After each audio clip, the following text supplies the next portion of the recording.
So the reason we haven't heard anything about the platinum chip is because at the moment, the platinum chip isn't part of his plan. It becomes part of his plan after this plan fails. But what's most exciting about this exchange is we learn that even the man who makes it his job to know everything is not sure who is going to drop the bombs. Coop says that it'll be initiated by his wife. House says that he's actually unclear on that point. Doubles down, well, if not by my wife, then by Vault-Tec. House says no, not by Vault-Tec. Vault-Tec, despite what we both heard in that meeting, Vault-Tec is a collision of bureaucrats, so I don't know. House knows that Coop was spying on the Vault-Tec meeting that took place at the end of the last season. Which makes sense because Robco created the Pip-Boy, and it was the Pip-Boy that Coop hacked into to monitor. 这周只上了一个轻松自在同捆包，但这个同捆包其实也并不是新的。这个同捆包是以前的很多东西拼起来的，只有一个鸡尾酒标志我没有，不知道是为啥。Why?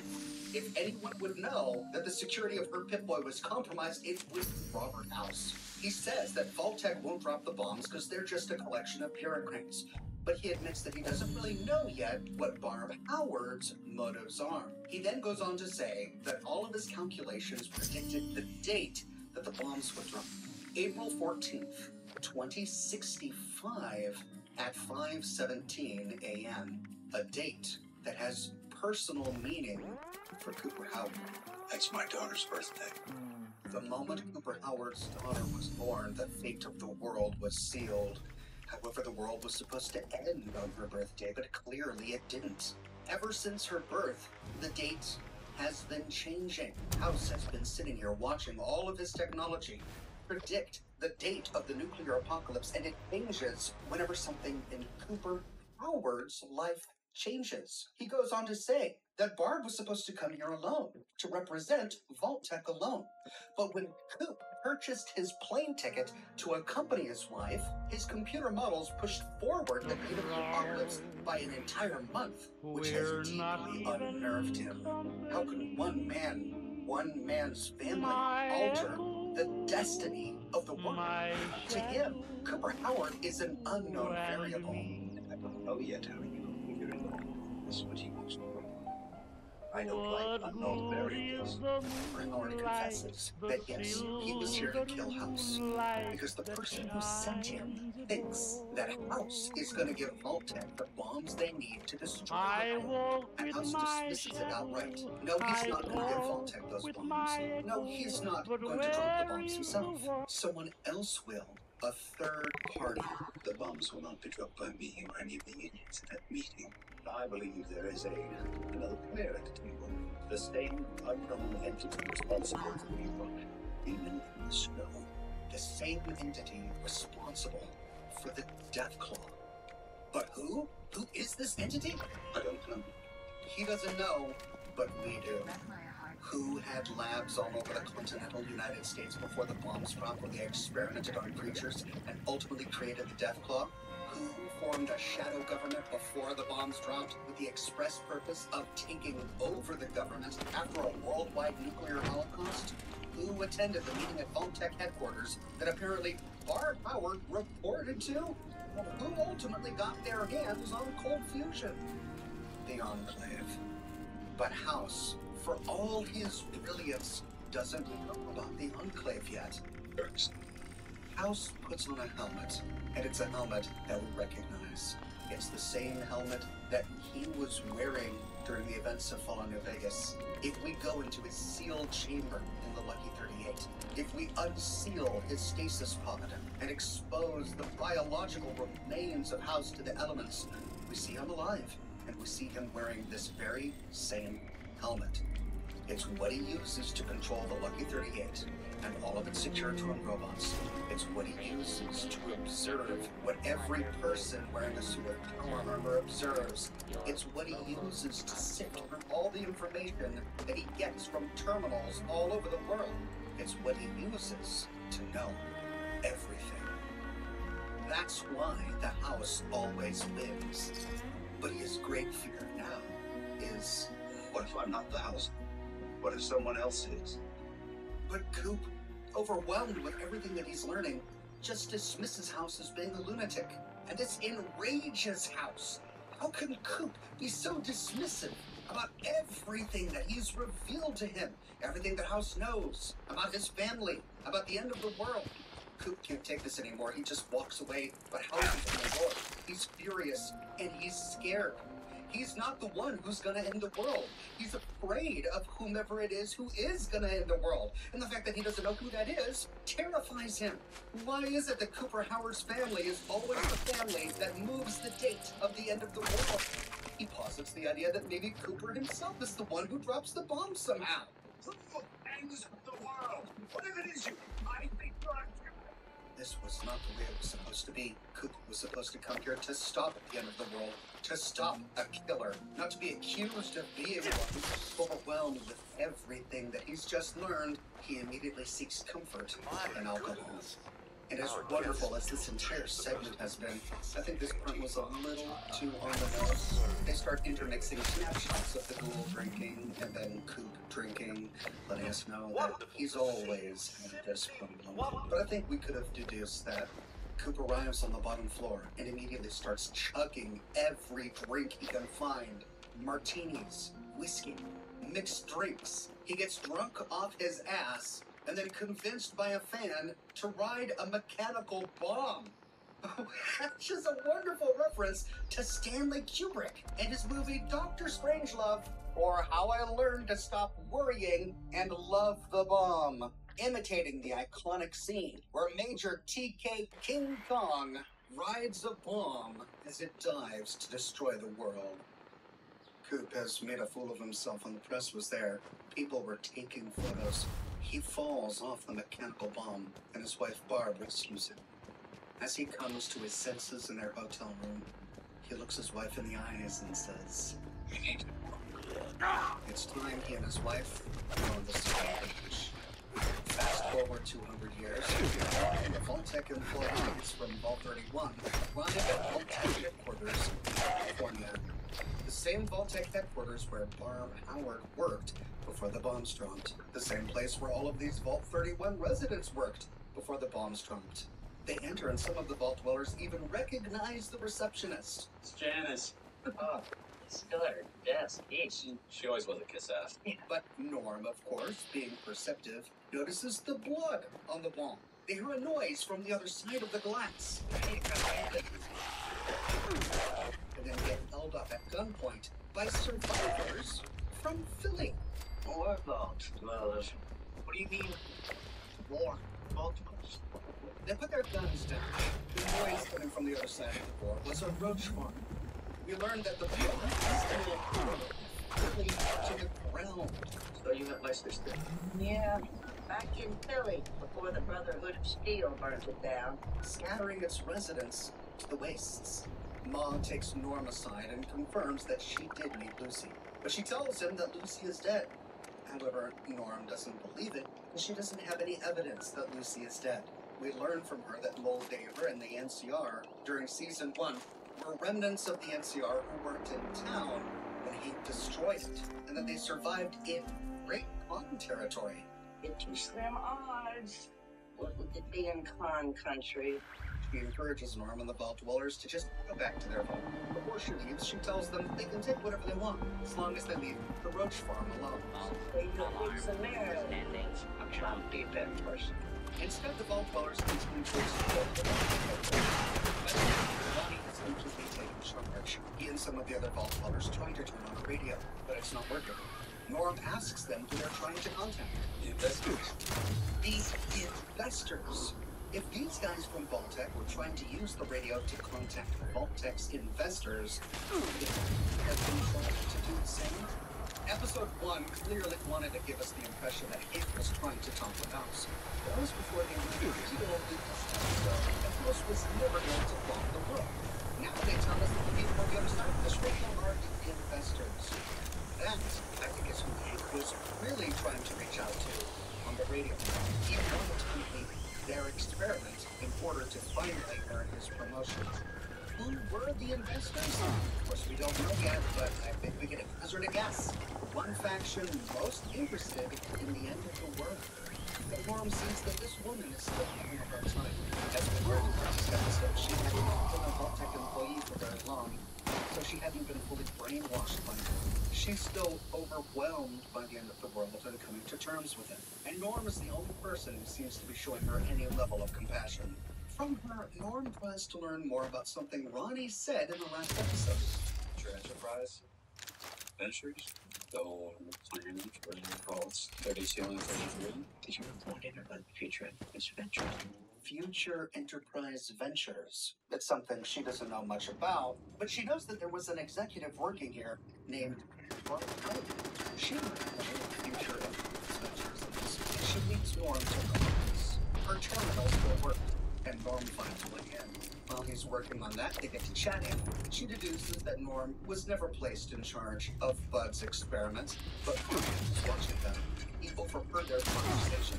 She leaves the room, and Norm begins to search for any information about Future Enterprise Ventures, but he finds no results. But he does pick up a related search, FEV, the acronym for Future Enterprise Ventures. But it's also an acronym for something else. Something we all know about.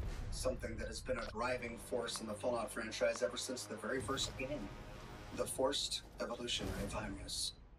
This is perplexing, because we already know that the experiment for Vault 32 and 33 was to create a race of super managers. But according to Ronnie, the real experiment was Future Enterprise Ventures, which is what, a code word for the Forced Evolutionary Virus? Was Vault-Tec just going to expose the residents of 32 and 33 to FEV? We know what that does. It turns people into super mutants, and there are already Vault-Tec vaults out there that experimented with FEV on people. So why would they do it again using 2 more vaults that already had a pre-existing experiment? It's too early to jump to conclusions, but we really need some clarification. But Ronnie unplugs the terminal. He accuses Norm of lying and attacks. Norm does his best, but he's a thinker, not a fighter. He's no match for Ronnie. Ronnie wraps the cable from the terminal around his neck and chokes him into senselessness. He doesn't die. We hear him gasping for breath, but Norm is out for the count. Meanwhile, the chicken-loving dude is on his way to Vegas. He was on the verge of suicide when Thaddeus bumped into him last season. But after getting the fusion core from Thaddeus, the chicken-loving dude has a new purpose. He's filled with joy and mirth. Aside from battling a rad roach along the way, and he appears to be getting himself ready for a romantic date. He picks a bunch of wildflowers from a field. He knows exactly what he's going to use this fusion core to reactivate. And when he arrives at Vegas, sure enough, he has a date. He's known this person for a while.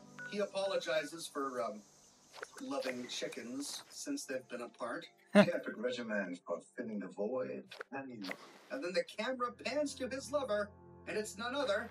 Integrated Security Technotronic Officer active and reporting for duty. That makes 2 of us. Then Fisto. The courier encounters Fisto inside the Cerulean Robotics building in Freeside. Fully integrated Security Technotronic Officer active and reporting for duty. Boy, that's a mouthful. I'm just gonna call you Fisto. Yes, ma'am. Fisto reporting for duty. Please assume the position. While completing the quest Wang Dang Atomic Tango, the courier has to recruit a bunch of prostitutes to work at the Atomic Wrangler. Well, one of the prostitutes that the courier finds is Fisto. Upon activation, the courier can use Fisto's services once for free. Servos active.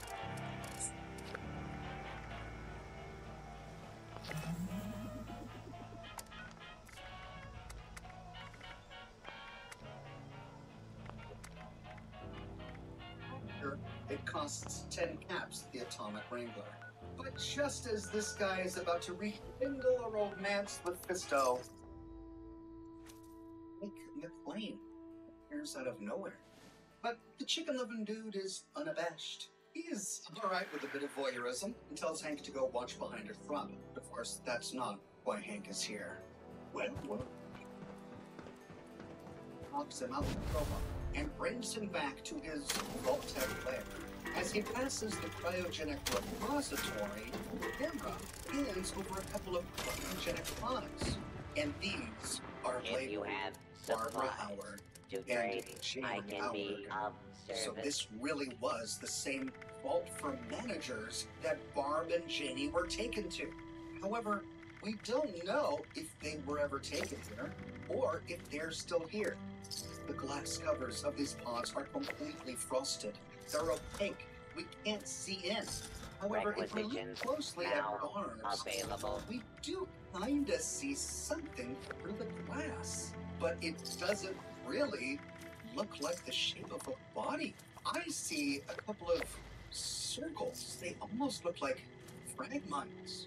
But of course, it's just way too opaque to clearly see what's in here. The point is, Resupply just here, because we find their citizen. pods here doesn't mean Barb and Janie are in those pods. But of course, it is someplace that Coop will have to explore. The chicken-loving dude wakes up with one of House's brain control chips implanted in his neck. But apparently, Hank has been doing really well Don't working on the face technology. the wasteland He thinks without he's the perfected proper it. And now supply. it's time to put it to the test. He tells the chicken lover, How would you like to forget everything you've ever known? Everyone you've ever known? he says that his language and motor skills will remain intact, but every choice he's made, every moment he's cherished, will be completely wiped from I his mind. am And the chicken lover authorized says, to trade supplies and equipment. all right. Well, that poor guy has lived a miserable life. So, glasses. He starts cranking it up. At first, it's just a tickle, so he cranks it up more. Then it's a slight twinging pain, but he also kind of thinks it feels good, so he cranks it up even more. Ooh, and now he's really feeling it. Be sure Then it to becomes hot. stop Then it becomes stop overwhelming. while And you then can. it works. His mind is wiped. The chicken lover is now Hank's useful servant. Meanwhile, back on the strip, Lucy and the ghoul are face to face with a death claw. But not just one death claw, Now not just trading two for death claws, supplies but three and death claws. mission and Lucy recognizes that she's out of her element here. She defers to the ghoul's judgment. And the ghoul says, "Ugh." They hide behind a car. Lucy, still hooked up on Buffhout, wants to fight them. She just needs a few more drugs. But the ghoul doesn't have any more drugs for her. So she says, well, all right, so what weapon should we use? And he says, do you have a rocket launcher? without Because the that's all that's proper gonna work. supply. Then we get a call back to the Fellowship of the Ring. The Deathclaw climbs on this car like a Nazgul sniffing for hobbits. We get the same camera angles and everything. But Dogmeat finds a gap in the fence. The ghoul puts a frag grenade in his bag, tosses Ammunition the bag, and other shoots it to cause a distraction. With the Deathclaws looking elsewhere, the ghoul and Lucy run for it, and they slide under the gate to Freeside. The next morning, we get to see Freeside. We see the King's School of Impersonation, Mick and Ralph's. Though both of these locations are a bit closer to the New Vegas gate than they were in the actual games. Oddly enough, we also see the Golden Globes porno theater, which was never in Fallout Vegas. It was in Fallout 2. The chosen one finds it in New Reno, not New Vegas. But if the Golden Globes porn theater was a franchise before the bombs dropped, I suppose one could be found somewhere in Vegas as well. Lucy asks the ghoul if those Deathclaws were here the last time he was here, and he said no. And she wonders why her father would come to a den of monsters. And he explains that before the war, there was a Vault-Tec vault for managers somewhere in Vegas. That's for my wife, man. But was never able to find it. But the reason that he's been wandering all over the United States all these years is because he's found many more vaults from managers all over the U.S. and he's explored more than he can count. He never found his wife and child, but then again, he never did find the one that was in Vegas. That's why he needs to get back to the Strip. He's got to find the vault for managers in Vegas. And so he's got to find a way to get rid of the death claws. We see the sign to Freeside, the Atomic Wrangler in the distance, and a shop across the street from the Wrangler that wasn't in the game, a place called Sonny's. Lucy is really yearning for more buff out, and so the ghoul gives her some caps and tells her to go to Sonny's to buy some Addictol. In the meantime, he goes inside the Atomic Wrangler to drink and think. The Atomic Wrangler is apparently no longer run by the Garrett twins, Francine and James Garrett. Instead, it's run by this guy, and he's a bit talkative. From him, we have learned that the Death Claws in the Strip came up from Quarry Junction, because of course they did. Guess you saw the Death Claw things come up from Quarry Junction. In the game, Quarry Junction is infamous for being where most players die at least once, and its proximity to Good Springs, where we start the game, means that it's likely that when we die, we're at a really low level. The place is swarming with death claws, and even at higher levels, it can take quite a lot to clear the place's death claws. And that's where these ones came from. Brilliant. This guy says he doesn't really care. There has always been a change of management. The NCR, the Legion, and even robots. As long as they don't tax him, he doesn't care.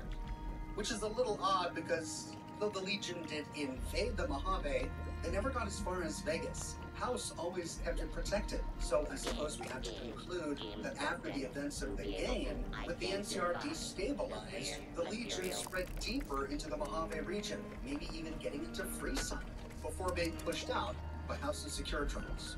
Lucy approaches Sonny's to get some Addictol, but she sees from the prices outside that the price of Addictol has skyrocketed. She walks off to feed it and passes a Dean Domino poster straight from the Dead Money DLC to Fallout New Vegas. But she sees a back door open to Sonny's, and so she exercises her stealth and sneaks on in. This drug addiction is causing her to compromise her morals. She finds a case of Addictol and steals one. Then she finds a power fist and steals it as well.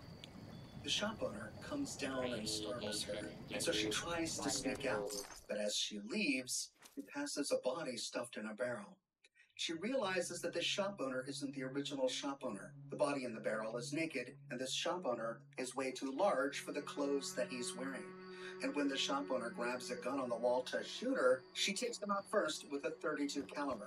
She said she wanted to incapacitate him, so she likely tried to shoot for a limb, but it looks like she accidentally killed him. A woman walks in and says, "Who are you?" And she responds, "I don't know." Exterior shot of the Atomic Wrangler and the Silver Rush. The Silver Rush has seen better days. I'd love to find out if the Van Graffs are still there. He leaves the bar and goes upstairs to a room to ponder while he waits for Lucy. Back in the street, Lucy takes some Addictol, and her body begins to purge.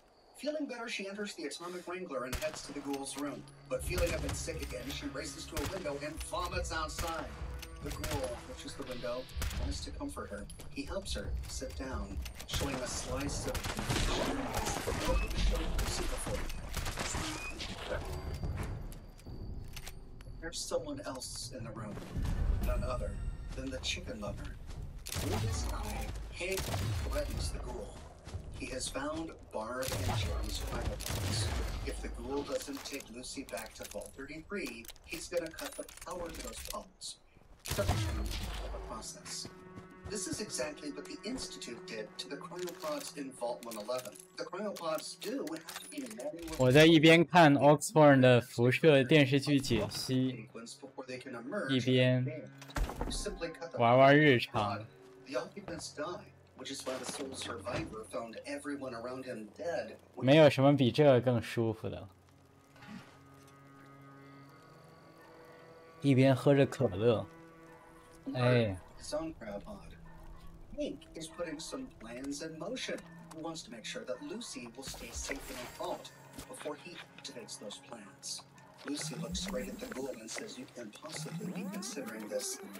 But the ghoul tells Lucy, with regret and shame on his face, that using her as a bargaining chip with Hank was always his plan. He brought you that book. He needed her to get his family back. That's why he rescued her from the Legion. And then, in a pure...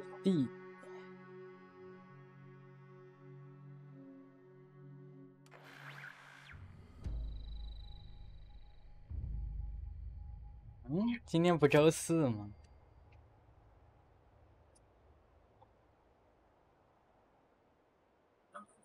是。看牙医做甚。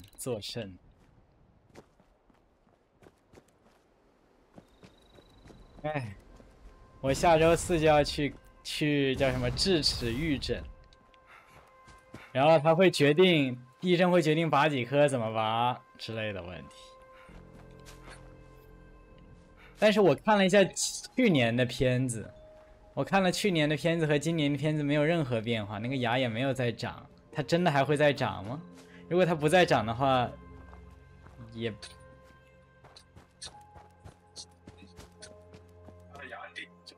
是。我查了下，说牙根闭合以后就不会再长，所以我不知道。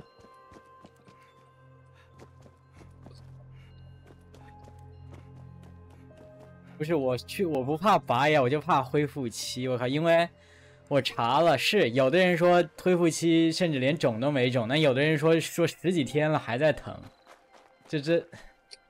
然后还会干槽症，然后就更难，还要刮骨治疗。一旦干槽，我操了，我的天，吓死我了！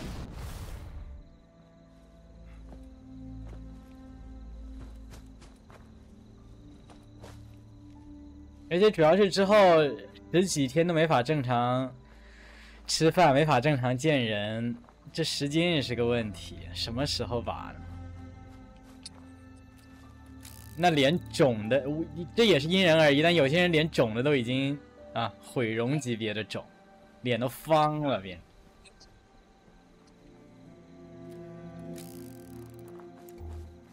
问题就是我不知道我是哪种，所以我很担心。比如说我春节要回国，2月10几号回国，我是绝对不敢2月初拔的。如果我拔完了以后没有回好，还搞个干槽症出来，这春节也别想过。所以到底什么时候拔我也不敢，我靠！像之前他本来说12月可以拔，但因为我又要出去旅游，我又没敢动。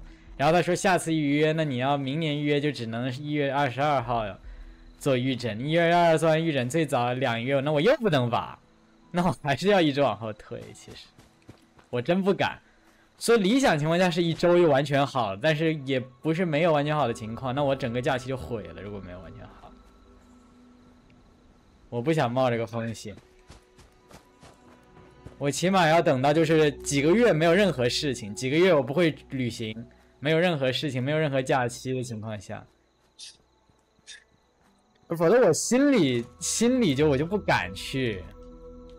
我不知道到底我是哪种体质，我是那种3天就好的人，还是2周都没好的人，我也不知道，医生也说不准了这事儿。好，那只能拔2个必须一起拔，就是上下必须一起拔。我当然不拔4个了，我有病，我拔4个，我操！有点像。我有个同事跟我说了，你要拔4个，他说他见到任何人都绝对不会觉得你应该一次拔4，因为他就一次拔4个，说是地狱般的折磨的恢复期，千万不要一次拔4。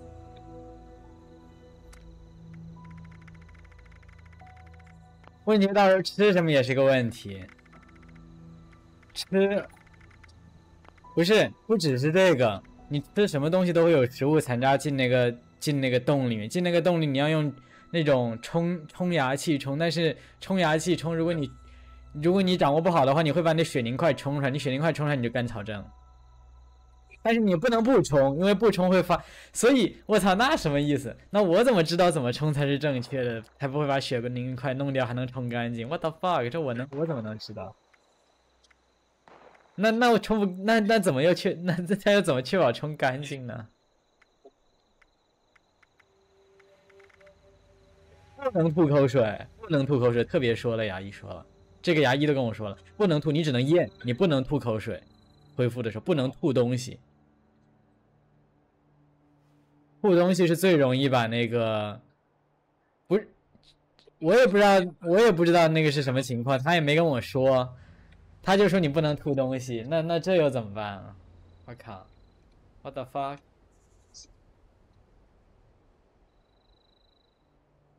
他的意思是你不要做吐的动作，你可以把嘴一直张着，然后让那个水自然流出来，这可以，但你不能吐东西，你不能做那个肌肉去吐的动作，它会有负压，负压会把血凝块弄出来，反正就是一大堆这种注意事项，搞得我现在都，搞得我已经吓死我了，我靠！因为拔牙的时候医生负责，拔完牙又没人给我负责，我靠，那一周我怎么过到底？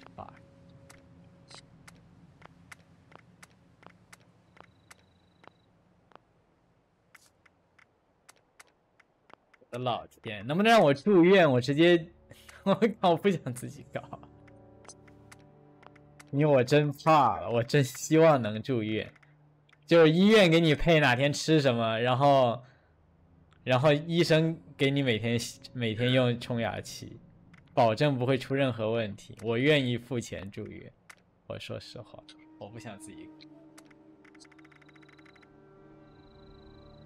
问题是干槽症拔智齿的发生率是5%啊，这不低啊，其实5%啊，100个人里有5个人都会得干槽症。干槽症一旦得了止痛药是没有用的，它会痛到你，我靠，我听说过这玩意，5%啊，也就是换句话说，20个人里就有1个，止痛药都没有用的一种，要好多天甚至1周啊，还要我靠，太吓人了，吓死我了，现在已经。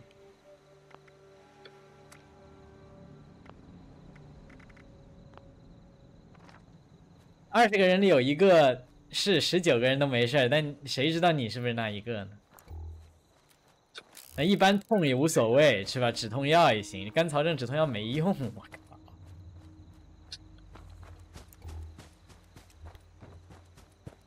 就是因为太容易处理不好，或者说因为这玩意就是没有，说实话太难知道到底怎么。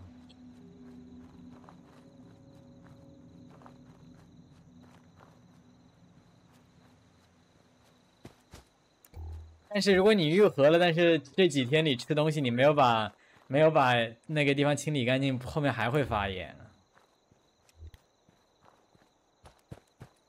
我操，我也不敢啊！我把血凝块输掉怎么办啊？这样子搞，我还是觉得不知道啊，还没去预诊呢，我不知道他会怎么，因为有些不缝。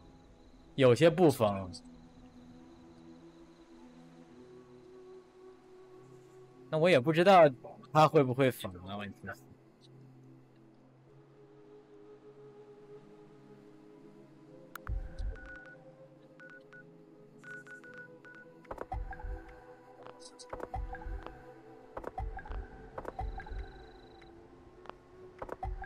但是加拿大这边我知道有很多是不缝的，我查过，很多都不缝的。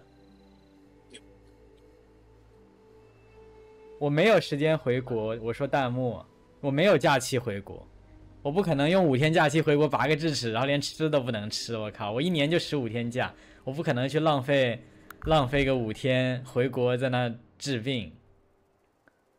这道理其实国内对这个更发达一些，你时间不够，我当时也是回国了。但我真的不可能用我这么宝贵的假期回去，无法享受假期，在那里在那里天天连饭都吃不好，绝对不可能。所以回国是不是选项的根本？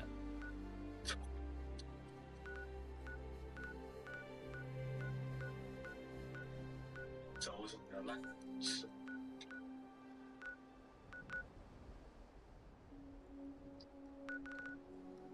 能不能干脆不吃东西，就喝 protein shake， 喝3天？那这样不就不会没有食物残渣了吗？因为我觉得我保险点这样，我前2天就什么固体食物我都不吃，包括粥也不行，粥里面有固体，我就只喝 protein shake， 什么那种蛋白质饮料，就喝那玩意儿，喝2天。我也说我说拔完后那2天之内我都不吃任何固体，不吃任何带固体的食物，这样我能确保在血凝块最脆弱的时候，我几乎我就不需要冲任何东西。说实话，因为没有食物残渣。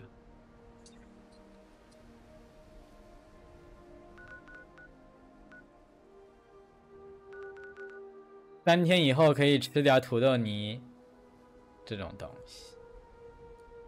他们是不推荐喝粥，因为粥一般有要么是米粒之类，那是最容易卡到洞里的东西。土豆泥这东西应该比较合适，或者还有些什么纯喝汤、豆腐，豆腐可以直接咽下去，你都不用嚼，豆腐是个好选择。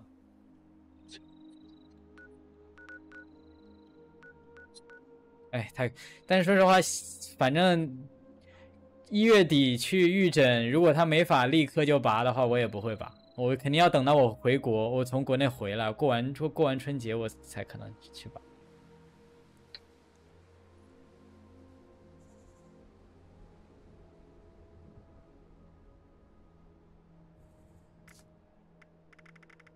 我今天还要玩 COD。